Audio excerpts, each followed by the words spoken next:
Alam nila katakot-takot na email, calls, ginawa ko.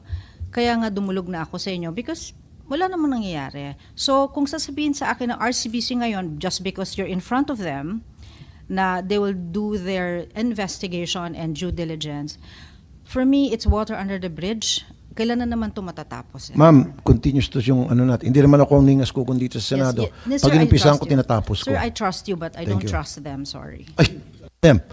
Okay, well see, nakita nyo RCBC. Nasira yung trust niya sa bangko ninyo. Kasi hindi kayo maagap, hindi kayo mabilis umaksyon. Once na dapat may pumunta sa inyo para magreklamo, umaksyon agad kayo. Ay 3 years na pala siya pabalik-balik. Ang bagal ng aksyon ninyo, mas pinapaboran nyo pa yung mga anak. E-air din naman siya bilang isang legal wife. Widowed wife. O sana in-entertain nyo siya. But hindi. Pinabalik-balik nyo na, pinagod nyo lang siya. Until na nagsumbong siya rito, hindi pa sana kayo umaksyon. Dito hindi ako papayag. Pa-imbestigahan ko kayo. Patatawag ko yung Bangko Sentral ng Pilipinas kung kinakailangan every week mag-hearing tayo rito. Sige, 1-2 sawa tayo. At pag nakita ko nagsinungaling kayo, ipapakontem ko kayo, may kulungan dyan sa baba, sa ilalim. Totoo. Marami na kami napakulong dyan, ng mga nagsinungaling, pinakontempt namin. Totoo yan, it will happen.